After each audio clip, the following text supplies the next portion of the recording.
Everybody, welcome back to another edition of God Made Millionaire TV, the hottest show on television. And I've been waiting all week for you, yes, you, to show up and watch the show. And what a show I've got lined up for you tonight. Waiting on set is Mr. Shawn Decker.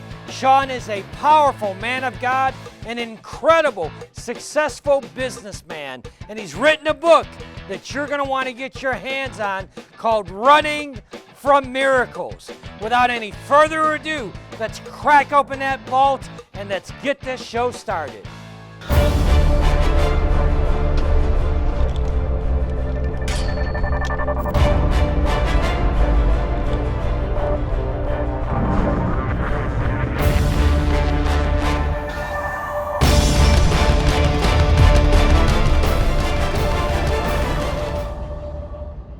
Shawn Decker, welcome to the show. Thank you so much. Shawn, what an incredible story. You're the author of this incredible book, Running from Miracles. It's time to come home. And by the way, my wife has read this book. She could not put your book down. It was such a powerful writing. And not only did she read it one time, she read it several times. So congratulations on the book. But that title, how did you come up with the title, Running from Miracles? It's time to come home. Well, I think so much of the time that lots of times people says, you know, if I had more miraculous things in my life, or if I had seen God more, or that maybe I would want to follow God more. And one of the big things that I noticed is, even at a very young age, I had a lot of issues, and I was supposed to die when I was a kid, and I've been in fatal car accidents that I've literally walked away from. And what I realized lots of times is that God is the miracle maker, but yet we still run from God. And so really we're running from miracles.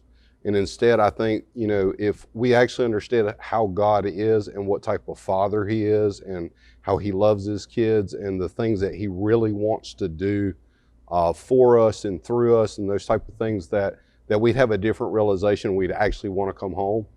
And so that's where that title came from, is that lots of times I catch that we run from him and run from the miraculous, I think, because lots of times it terrifies us when we see it. Sometimes, you know, it's just overwhelming. And lots of times, like even in the Bible, when you read it and the angels would appear, the first thing they say is, "Fear not." Well, why would you have to say that? Why wouldn't you just be excited? But over and over and over in Scripture, you can see lots of times just by the manifest presence of God, sometimes it can just be absolutely terrifying or even overwhelming. Right. What was your inspiration to write the book? It was actually kind of funny because I was a high school dropout, and I dropped out because I couldn't pass English. Right. And so I had no intention of writing a book, but I had started going back to school, and I was really helping my pastor, and I started to go back to ministry, and I ended up working through my associates and my bachelor's, and now I'm at my master's, and they're like, well, you need to write a 50-page dissertation. I'm like, I can't write 50 pages, you know, and so that's actually what kind of started it. I'm like, well, I don't know anything else to write about. And so I started just a lot of the stories of things that I had helped people over the years with. And so I was like, well, I'll start on some of those things that I've helped people with over the years. And it kept going, it kept just accumulating. And then I was like, oh my God, how do I ever stop writing? How do I finish this? And it's there's just so much. Tell us a little bit more about your story and your background. Okay, so my background consists of really two very dysfunctional parents. My mom was a pothead. My dad was an atheist, didn't believe in God, believed that really that, you know, religion was a crutch for people, you know, that couldn't handle life on their own. And my mom, even though she had kind of grown up in church and those type of things, had seen a lot of really judgmental or critical people. And so she really wasn't interested in a lot of those type of things. And so I kind of grew up from that previous background, but at a young age, I was about 4 years old, and I was diagnosed with a rare heart disease called pericarditis. I was given 4 hours to live. My liver turned over, I was turning blue, and my mom called the pastor down in Louisiana, because we were up in Idaho at the time, and started praying, and the whole church stopped in the middle of the thing and started praying. And my mom comes back in, and the doctors come in, and they're warning them, trying to call my dad. He was down in Louisiana, actually doing some commercial fishing at the time, and says, you need to call him, have him come back up, because his son will be dead time he gets here. So he's a 6-hour trip away. Doctors come in and says, we don't know what's going on, but he's coming back. And so that was kind of the start of a lot of my life, was just crazy situation. My sister was legally blind. She had 2200 vision. She actually went to the Virginia School of the Blind. And when she's about 16 years old, we had went to a camp meeting, and she was healed to where she was only short-sighted now. They told her she'd never drive. She had to learn how to read Braille, all those type of things. My mom had to end up getting diagnosed with cancer 2 different times at different portions in her life. So it just really so many different things that I had went through that I feel like people don't really talk about some of it. All right, so let's talk about some of it right now. Well, because of some of this different stuff and some of the background in my life, and maybe even some of the dysfunction or some of the different situations that I had been in, I was just broke, and I got into where I was a cutter. I was depressed. One of the biggest things. Wait a minute. When you say you're a cutter, what does that mean? A cutter is someone that would actually physically take a knife or something like that and cut themselves to cause pain. And so, self-mutilation would be a different way to phrase the exact same thing. And so I had actually got to where I was doing some of that because At what age? That probably started at almost 10 years old. At 10 years old? 10 years old. Okay. And so I had started doing some of that. I was kind of almost trying to play with suicide and stuff as early as like 10 or 12 years old. But because I grew up in a very scriptural home, I was like, I'm going to go to hell if I commit suicide. And so that was always a direct personal belief of mine at the time. And so I never could force myself to do it, even though I lived in that particular mentality where I'm just not worth it. I'm just not worth anything. And probably some of the things that would kind of digress after that, but I ended up doing some other things. I didn't know what my sexual preference was when I was about 15 to 17 years old. So I was confused about that. Got into some sex stuff when probably as early as 12 years old. That lasted probably till I was 25 years old. The addictions, the pornography, all that kind of stuff. So I got into all those type of things, and I knew I was just broken. And one thing that I do in my book that I didn't see a lot of people do, especially in a lot of religious circles, is they never really talked about their desert years or their cave years or years where they just want to give up, or that pure desperation where they don't know what to do and everything around them just feels dark or just hopeless or those type of things. And so I didn't see a lot of people really kind of talk about some of that stuff. And so after some of the things I had done, time I was about 17 years old, I ended up moving out, running away from home when I was 17 years old. And one of the big mentalities that I would almost carry for 15 years is I know I'm trash. I'm just waiting for everybody else to realize it. And so that's something I said about myself for almost 15 years. And one of the big reasons for that was, one, I didn't know how God was. I didn't know his personality or his love or his admiration for us. And I took a lot of the things I'd done, and I felt like, I know God's been there. I know I've seen his miracles. I know that I've seen his compassion and his love, and I've seen him do all these miraculous things, but I'm still not worth anything. And so I think lots of times that's the mistake, is we don't know how he is, so we're running from someone that does all these things because of his love and passion, yet we don't really see it, so we run from him instead of just going home to him. Wow, Shawn, I think the reality is one of the reasons that you don't have people that write a book like yours is that there's a tremendous cost. Yes. To be paid. And I'm not talking about the publishing cost to publish a book.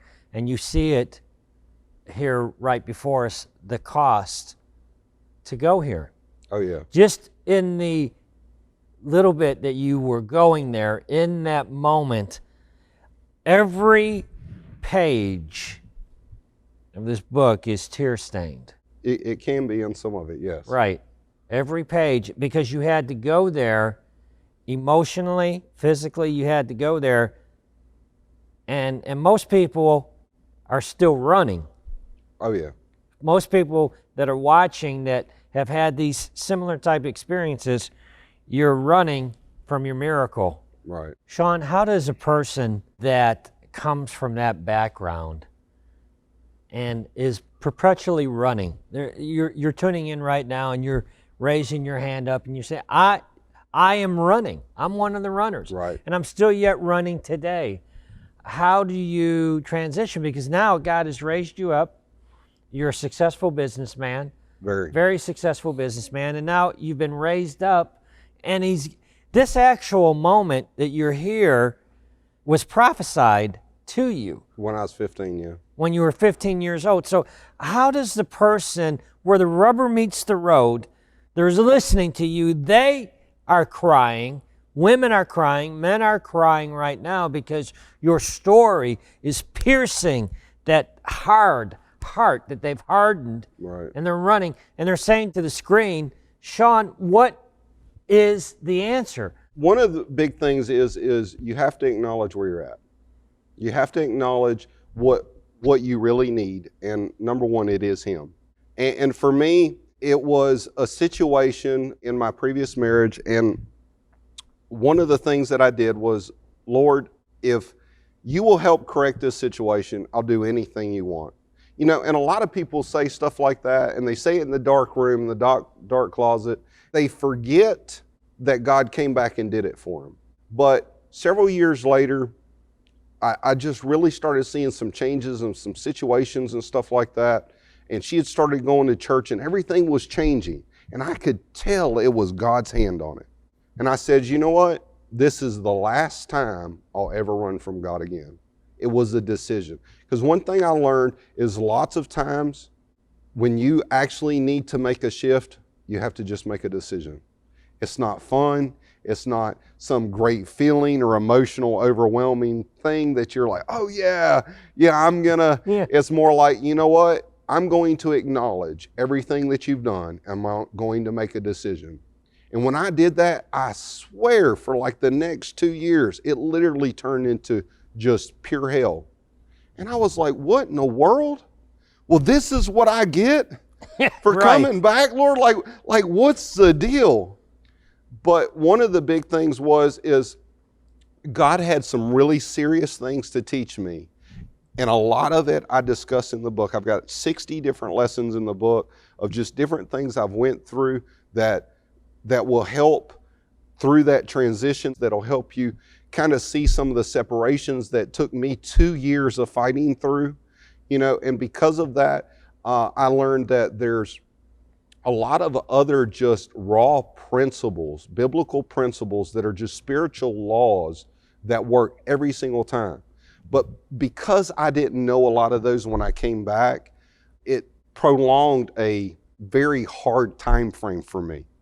And so one of the big things that we've done in this is I've got the 60 lessons there. One of the things that's only specifically on your show that's available is that we have put 3 hours of additional training that deals with depression, anxiety.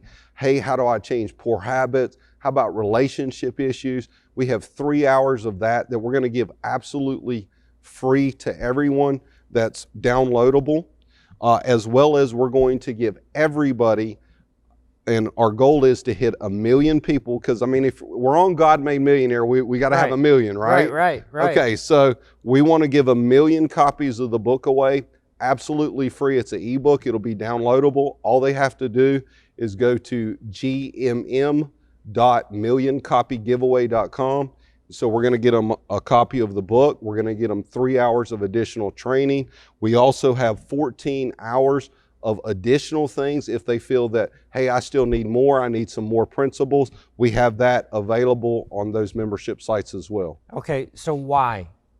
What's the catch? Why are you doing that? Okay, so one of the biggest reasons on why I'm doing that is because I remember several years ago, some friends of mine gave me a free seminar and some free books and stuff like that.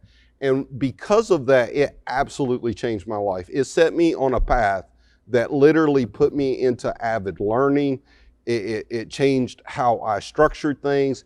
It got me in a particular course that I still have it. It's a manila envelope, one of them 99-cent, Right. things that I wrote in of this 3-day class that someone paid for me.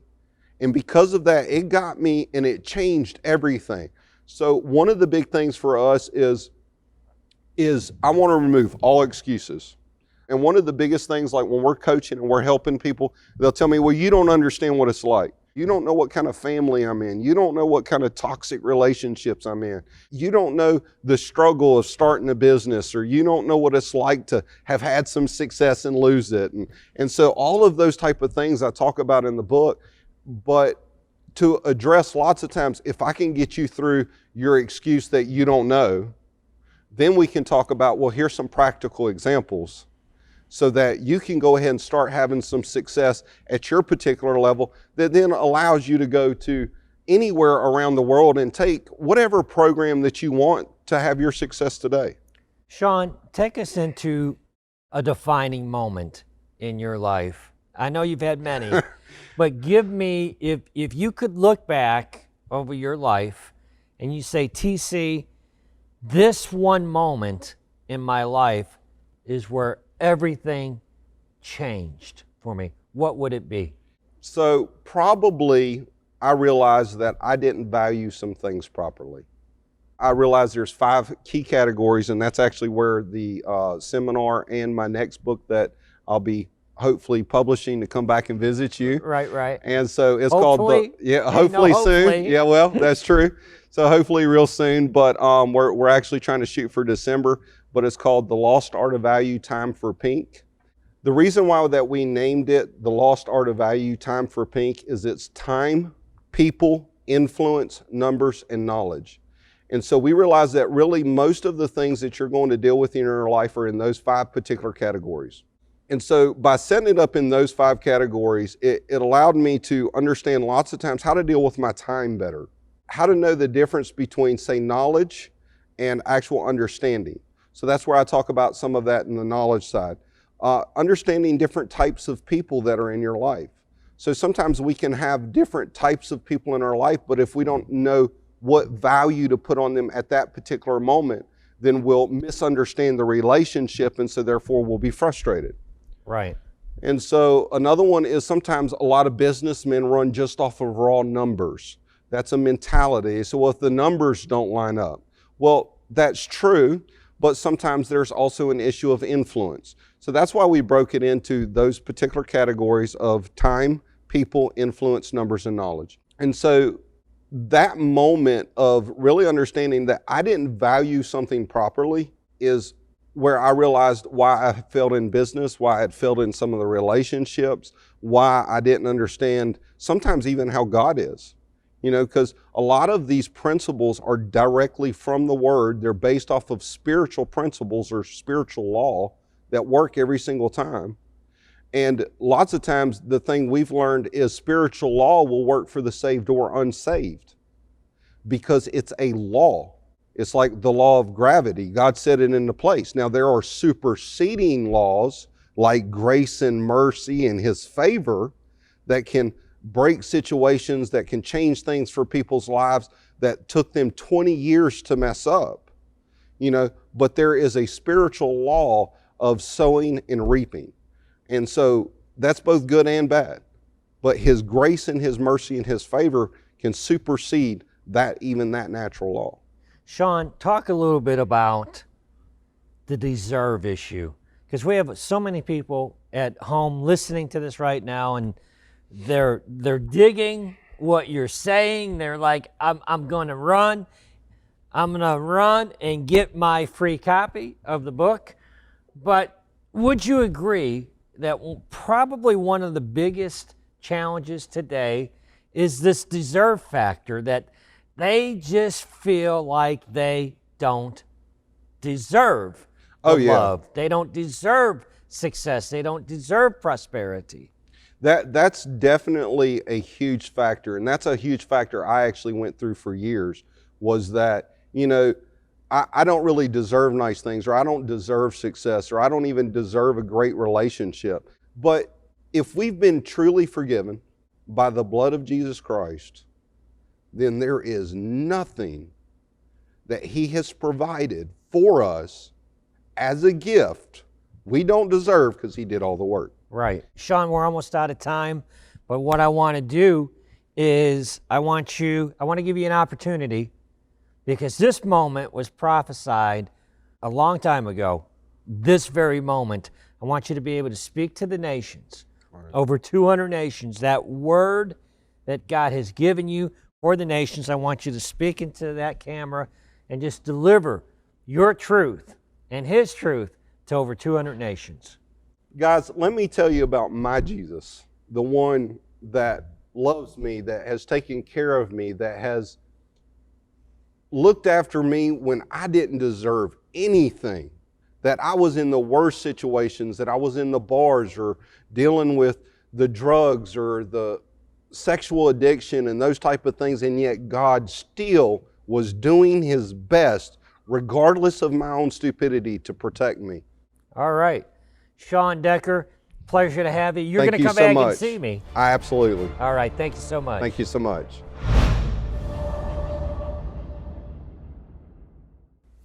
Everybody, I cannot believe we are at the end of another show. And what a show it has been. And I just wanted to leave a word of encouragement for somebody at home that you feel like quitting. You feel like giving up. Listen, I understand completely that we are in uncertain times, that there are people in our country that are suffering from financial stress and from financial hardship that has never experienced that in their lifetime. I recognize that.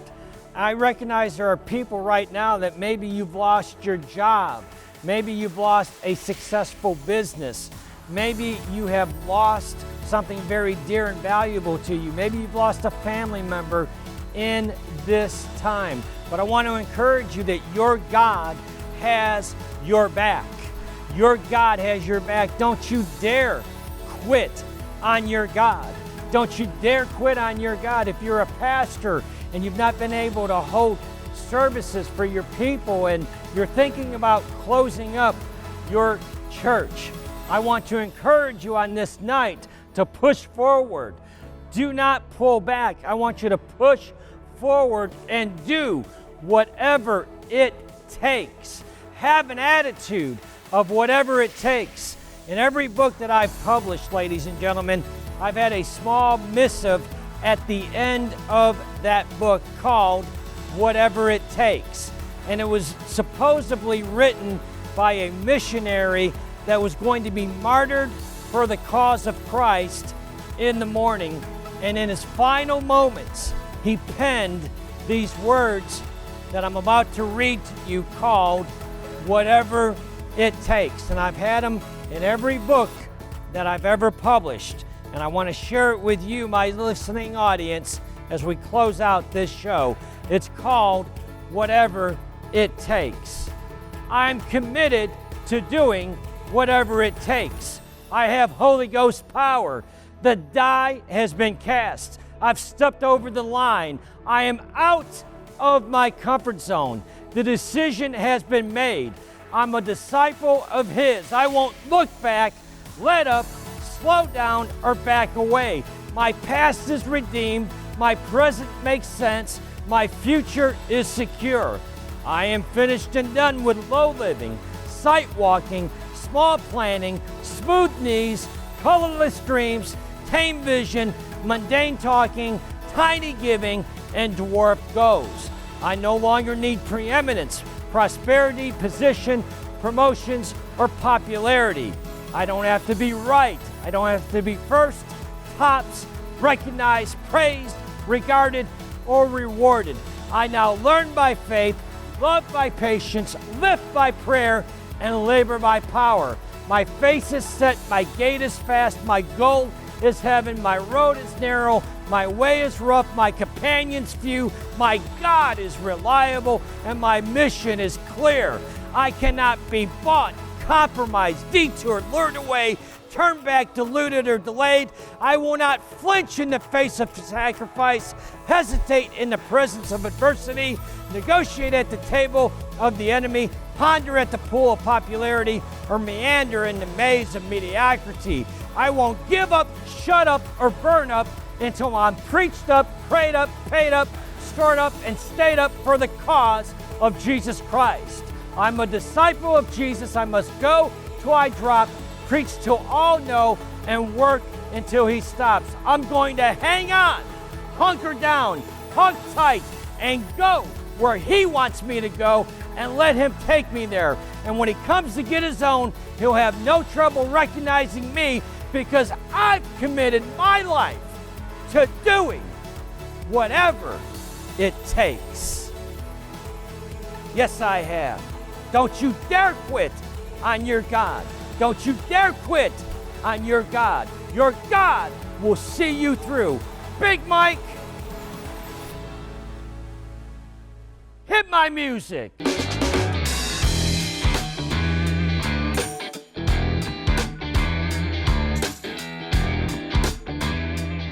Inside the heart of each and every one of us lies a dream, a purpose we were put here on this planet to fulfill, a God-given mission. And when we tap into it, God will unleash unbelievable blessings over our lives, from our family to our finances. T.C. Bradley's new book, God Made Millionaire, will help you bring the abundant riches of the kingdom to all aspects of your life. Order God Made Millionaire today. If you have been given a God-given dream, now you can wear the most powerful success and prosperity shirt on the planet. Our federally trademarked God Made Millionaire t-shirt and hoodies. Thou shalt decree and thing, and it shall come to pass is one of the most powerful spiritual laws for activating prosperity and success in your life. And now you can order your very own God Made Millionaire shirt and wear this powerful success and prosperity decree. God Made Millionaire TV host T.C. Bradley designed and trademarked these shirts just for himself to wear. But now he's making them available to you, his faithful members of the God Made Millionaire TV Nation. TC wrote his 3 best-selling books and signed the deal for his nationally syndicated TV show while wearing his God Made Millionaire shirts. Our shirts and hoodies are high quality and super soft and can be ordered right now from our GodMadeMillionaire.com website. God Made Millionaire Nation, it's time for you to activate your God-given dream in a big way. Go to GodMadeMillionaire.com and order your official trademarked God Made Millionaire swag right now. These are the hottest success and prosperity shirts on the planet. Again, go to GodMadeMillionaire.com and order your official trademark God Made Millionaire swag right now.